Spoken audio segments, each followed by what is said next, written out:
the Lord. Wow, ang daming bata. Mukhang na-miss nila yung Saturday school kahapon.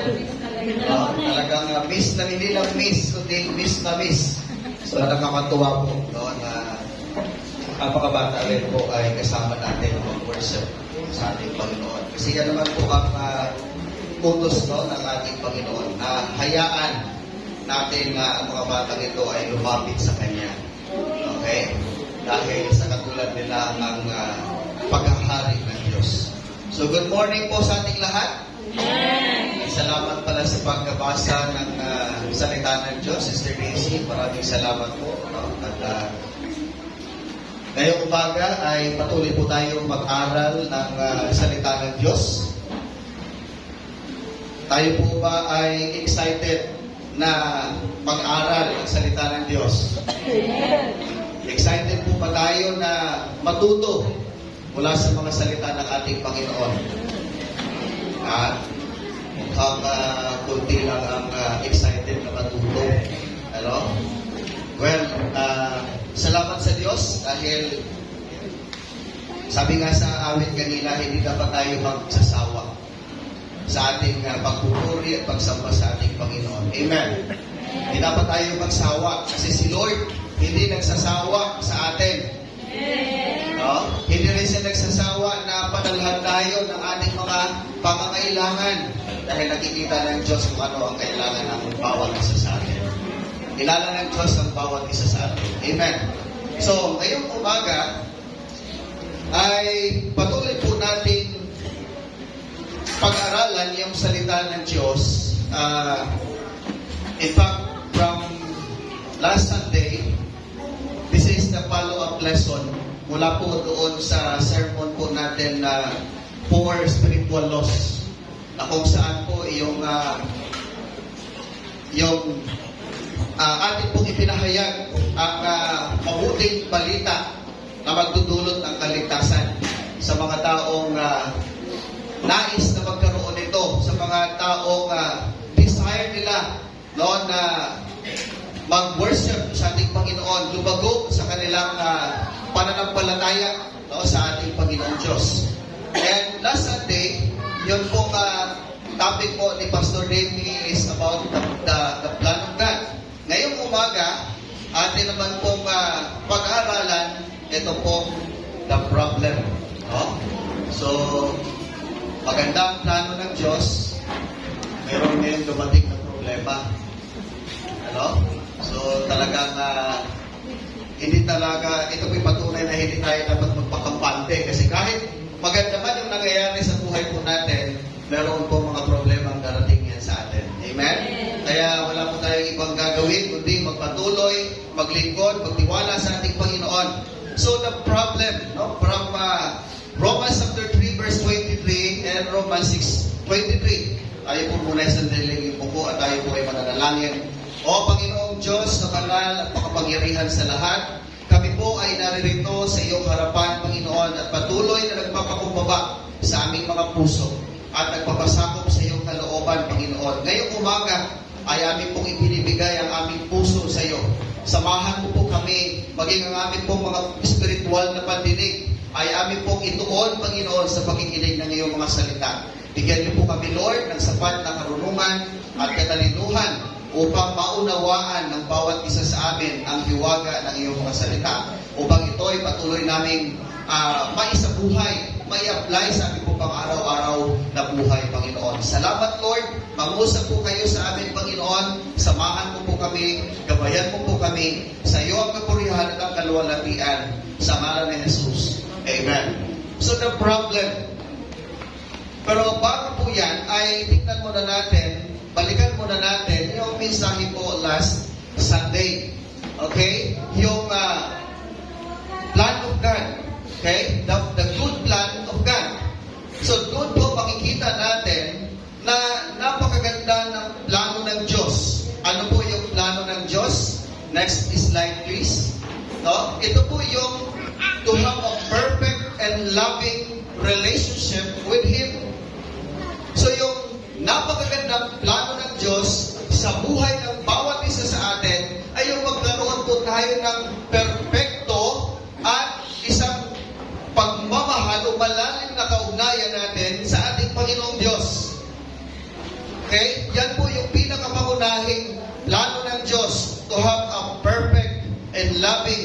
relationship with Him. And pag sinabi po natin perfect, no? It means the quality of relationship we have with our Heavenly Father.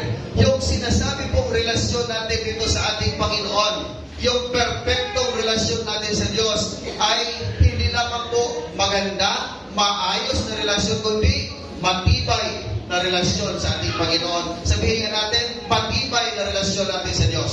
Matibay na relasyon. Yan ang nais ng ating Panginoon na makita sa ating pong mga buhay. No? At tayo po bilang mga anak ng Diyos at siya bilang ating Ama, no? Yun po ang nais niyang makita sa atin, yung father and son or children relationship. Yan ang nais na mangyari ng Diyos. Napakagandang relasyon, napakatibay na relasyon, no, ng tao sa ating Panginoong Diyos. And hindi lamang po yung po magkaroon tayo ng magandang matibay na relasyon sa ating Panginoon, kundi ang nais din ng Diyos na maranasan po ng kanyang mga anak is abundant life in Jesus. Ibig sabihin, masaganang pamumuhay. Pero yung kasaganaan po dito, hindi po nangangahulugan na marami kang pera. Bumabaha at natutulog ka sa ibabaw ng pera. Hindi po ganon. Pag sinabi po natin abundant life in Jesus, it means that we have peace, joy, and contentment sa buhay po natin. Alam po ninyo yung peace, joy, and contentment, mararanasan din po yan ng mga taong wala kay Kristo. But I tell you, iba po ang malaki ang pagkakaiba ng makamundok kapayapaan, kagalang, kasiyahan o kaligayahan at pagiging kontento sa buhay kaysa sa makadiyos na kapayapaan, yung binibigay ng Diyos na kapayapaan, kagalakan at pagiging kontento. Isa-isahin po natin. Kaya rin po maibigay ng peace ng mundong itong kapayapaan. Sa paanong paraan? Pagka ang tao po ay maraming pera, meron siya ng lahat, parang siya po ay panatag na. Tama? Wala na siyang ibang iisipin para sa future ng kanyang pamilya, ng kanyang mga anak. Talagang secured na. No, yung kanilang pangangailangan, no, sa panghinaharap. Kaya lang, ito pong kayamanan din at pera, no, ang siyang pagbibigay po ng kawalan ng kapayapaan sa tao. Diba? Ang tao po ay natatakot na pag maraming pera, natatakot na baka mamaya nakawan sila. No? Pasukin sa hating gabi habang mahimbing na pagkakatulog. Kaya ang ginagawa po ng maraming pera, nag-hire sila ng mga securities. No? At hindi pa sila doon kontento, kundi maglalagay pa sila ng napakaraming aso doon sa kanilang bakuran para masecure yung buong lugar na walang magnanakaw na makapasok sa kanila. But yung peace with Jesus, yung binibigay sa atin ng Diyos, is ito po yung freedom from disturbance. Ibig sabihin, ito po yung kapayapaan na kung saan ay wala pong ibang iniisip na masamang mangyayari sa iyo because you are secured in the hands of God. Amen? Sigurado ka, pero ang Diyos na nakatingin sa iyo. Kaya dapat ipanatag mo yung sarili, ang iyong buhay, dahil alam mo na mayroong Diyos na nakatingin sa iyo 24/7. Amen? Now, yung joy o yung kaligayahan ng tao na nararanasan, pwede rin po itong ibigay ng mundo kahit wala si Kristo. Subalit, ito pong kaligayahan na ito, masaya lamang ang isang tao kapag magaganda ang nangyayari sa buhay niya. Kapag nararating niya kung ano ang gusto niya, pag marami siyang mga accomplishment, marami siyang na-fulfill sa buhay niya, magiging masaya siya. Pero pagka dumating yung mga marami pagsubok, hindi na magawang ngumiti, hindi mo na makakausap. Bakit?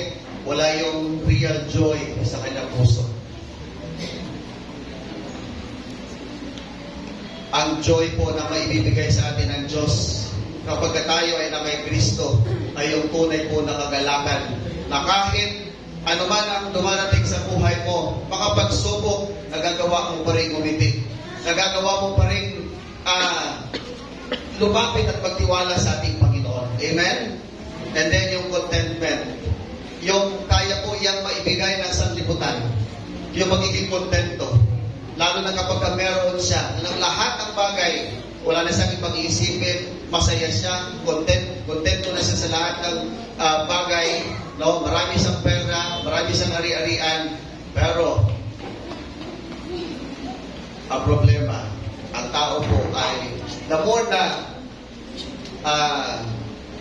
dumarami yung ating kayamanan, yung ating kita, lumalaki rin po yung gastos po natin. Tama po ba? Lumalaki rin po yung gastos. At mas naghahangad pa tayo ng sobra-sobra. Kaya ang nagiging dahilan, maraming tao lumalayo sa Diyos. Naranasan nila panandalian yung contentment sa buhay. Pero dahil walang Kristo, nakalimot sa Diyos. At marami po mga tao na bumagsak. Dahil sa paghahangad ng sobra-sobra. Pero yung contentment na ibinibigay ng Diyos sa mga taong nagtitiwala sa Kanya ay masaya siya at satisfied siya sa kung ano ang binibigay sa Kanya ng Diyos. Yes, nagsisikap tayo para matugunan yung pangangailangan ng ating pamilya, para sa future ng ating mga anak. Pero kapag doon lang talaga yung kaya natin, pero masaya pa rin tayo. Kontento pa rin po tayo sa kung ano ang lumarating po o tinatanggap po natin sa ating buhay. Amen? Masaya ka pa rin. Yan yung contentment na binibigay sa atin ng Diyos kapag tayo po ay patuloy na nagtitiwala at sumusunod sa Kanya. At paghuli, natutunan din po natin, no? Ang lumat na yata ito. Hindi po, okay lang. Check. Natutunan din po natin last Sunday na pagka tinanggap natin si Kristo sa ating buhay bilang ating Panginoon at personal na tagapagligtas, we will become a new person. Ibig sabihin, tayo po ay magkakaroon ng panibagong buhay, panibagong lakad because we are empowered by the Holy Spirit to live a new life in Christ. Amen? Amen. Mayroong pagbabago ang buhay natin. Ibig sabihin, kung dati ikaw ay manginginom at talagang yung sinasabi, drink to death, no? Pero dahil ikaw ay binago ni Kristo, ngayon ay paisa-isang bote na lang. Ano? Paisa-isang bote kasi hindi naman talaga yan nawawala ng biglaan. Ano? Kung dati, hindi ka pa nakakilala kay Kristo, ikaw ay chismoso-chismosa, marami kang sinirang buhay dahil sa chismes. Pero ngayon, marami ka ng inayos na buhay dahil ang salita ng Diyos, ikaw na mismo ang nagbabahagi sa kanila. Amen? Yun yung mga pagbabago na binibigay sa atin ng Diyos. Once na tayo po ay lumakad na kasama si Kristo sa ating pong buhay. And guided by the Holy Spirit, mayroong pagbabago, mga kapatid. Now,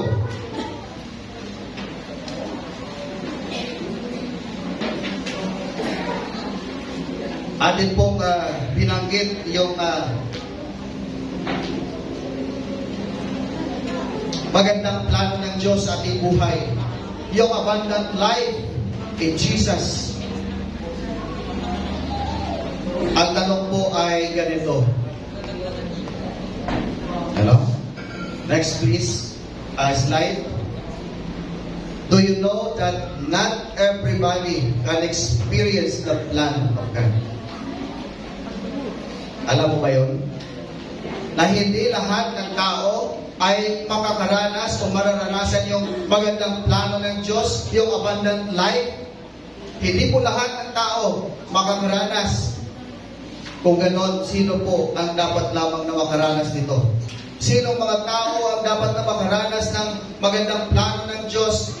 Life in abundance. No, sino? Sabi po dito ng John 1:12, only those who believe and accept Jesus are given the right to become God's children. So sino lang daw po yung maaaring makaranas ng magandang plano ng Diyos sa buhay ng isang tao? Ang taong, ang sino mang naniwala at tumanggap kay Kristo, siya lamang ang binigyan ng karapatan na maging anak ng Diyos. So hindi po lahat. Hindi lahat ng tao. Yes, we are all children of God because in general sense, no, dahil ang Diyos ang lumikha sa atin. Pero hindi po lahat ng anak ng Diyos, lahat ng nilikha ng Diyos ay makakaranas ng magandang plano ng Diyos.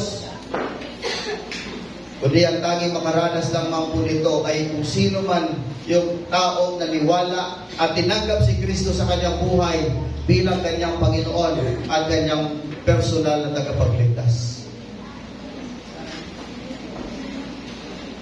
Kung gayon,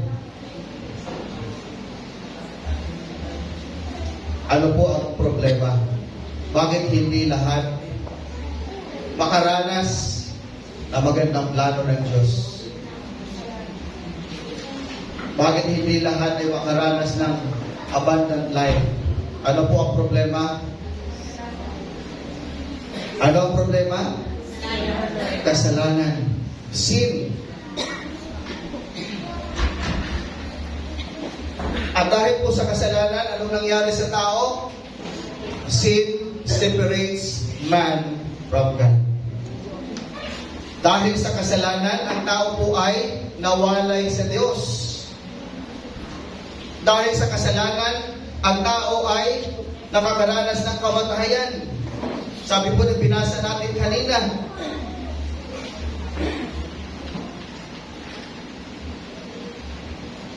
Now, bigyan ko lamang po ng diin ito pong kasalanan na ito nagpawalay sa ating ng tao mula sa Diyos at nagdulot ito ng kamatayan.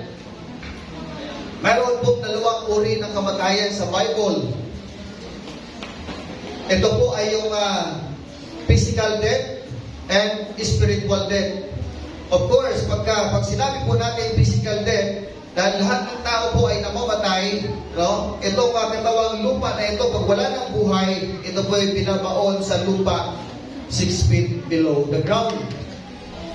Okay? Ngayon, yung sinasabi naman po na spiritual death, ito po ay nangangahulugan na separation of man from God. Nawalay ang tao mula sa presensya ng Diyos dahil po sa kanyang kasalanan. Yan po ang dalawang problema, ang problema ng tao, ang kasalanan. At meron po tayong dapat na maalala o alalahanin pagdating po sa kasalanan. 2 aspects of sin you need to remember. Ano-ano po ito? Yung dalawang ito. Una, sin is violation. Ang kasalanan ay isang pagsuway. So kung meron pong violation, ibig sabihin meron niyang pinagmulan, meron niyang batas, meron niyang utos. Tama po ba? Now, ano nga ba ang utos ng Diyos? Ano ang utos ng Diyos? Ang utos ng Diyos doon po sa Exodus chapter 20. Yung 10 utos na sabi rito, huwag kayo magkakaroon ng ibang Diyos maliban sa akin. Huwag kayo magkakaroon ng Diyos-Diyosan o kaya ilarawan o ribulto ng anumang nilalang na nasa himpapawid, nasa lupa o nasa tubig. Huwag ninyong babanggitin sa walang kabuluhan ang pangalan ni Yahweh, sapagkat parurusahan ko ang sino mang bumabanggit nito ng walang kabuluhan. at italaga ninyo sa akin ang araw ng pamamahinga. Igalang ninyo ang inyong ama't ina. Huwag kayong papatay, huwag kayong mangangalunya, huwag kayong magnanakaw, huwag kayong sasaksi sa di katotohanan laban sa inyong kapwa. Huwag ninyong pag-iimbutan ang sambahayan ng inyong kapwa. So ito pong 10 utos na ito, no, mula sa ating Panginoon. Ito po'y binigay sa lahat ng tao. At kung sino man ang sumuway dito, ibig sabihin siya ay nagkakasala. Tama? Ang sino mang sumamba o magkakaroon ng ibang Diyos at hindi si Yahweh, kung sino man yung magkakaroon ng Diyos-Diyosan o sasamba sa mga ripoldo o larawan, no? At yung hindi, yung binabanggit yung pangalan ng Diyos na walang kabuluhan, at maging yung hindi natin pananambahan o pangingilin sa araw ng linggo ay isang kasalanan sa ating Panginoon.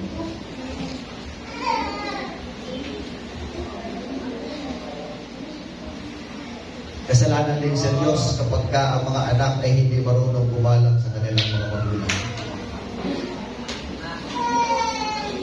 No? Kaya yan ang utos ng Diyos. At once na sumuway ang sino man, ito po yung tinatawag na violation. Mayroon tayong nilabag doon sa utos ng Diyos. Amen? Mayroon tayong nilabag mula sa utos ng ating Panginoon. Second, sin is failing to do what God tells us to do.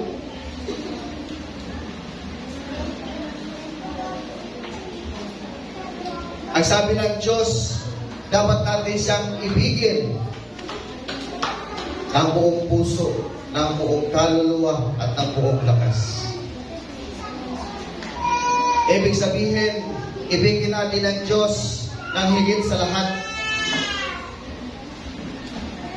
At kapag tayo po ay bigo na gawin yon, na hindi natin ipakita ang ating pagmamahal sa ating Panginoong Diyos, ibig sabihin, yan po ay subuhay tayo doon sa utos ng ating Panginoon. At tayo po ay nagkakasala.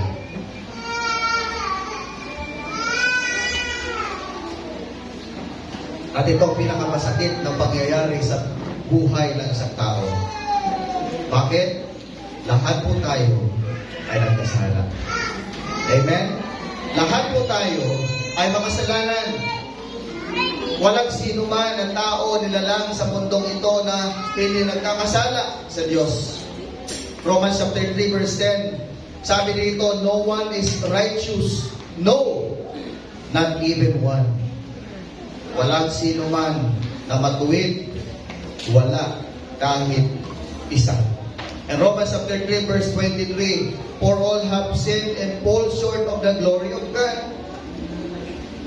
Lahat ng tao ay nagkasala at walang sino man na karapat-dapat sa harap ng Diyos.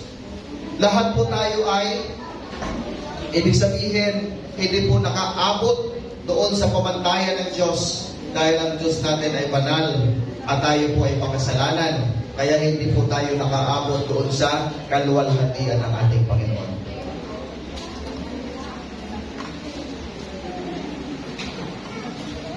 Ano po ang problema?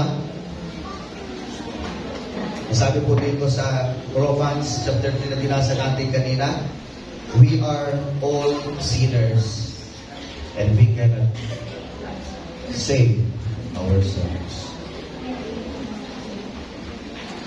Dahil tayo po ay makasalanan.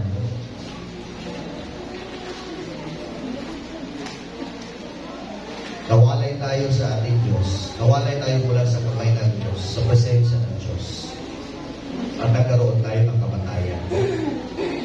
Mapaparusahan tayo dahil po sa ating kasalanan.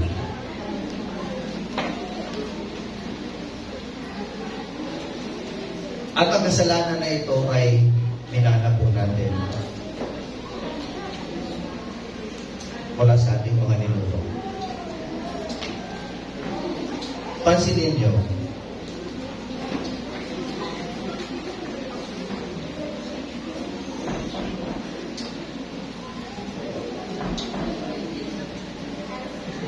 ang bata po kapag hindi po natin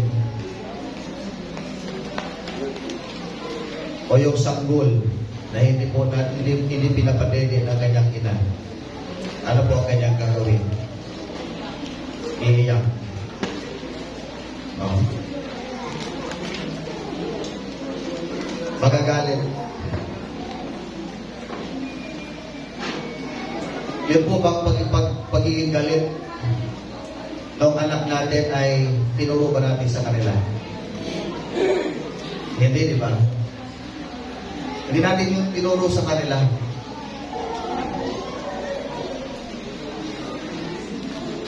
Pero dahil binana natin ang kasalanan,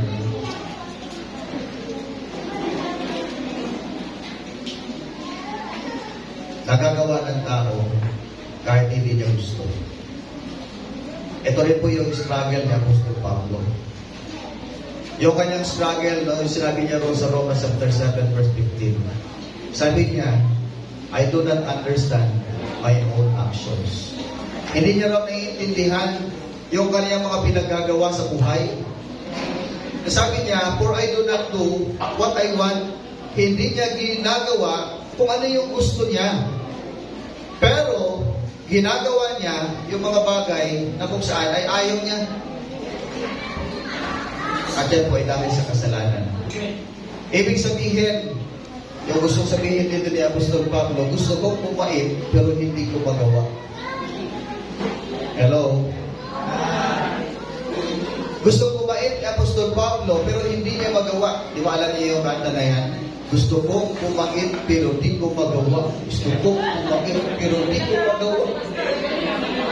Sana ni si Andrew ilang ano? Ano?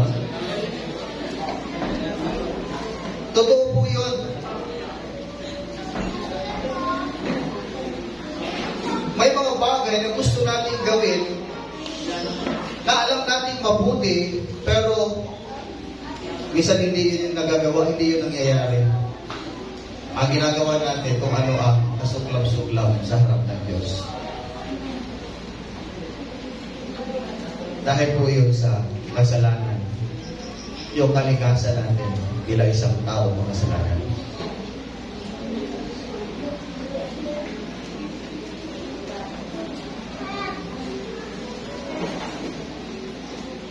Kaya,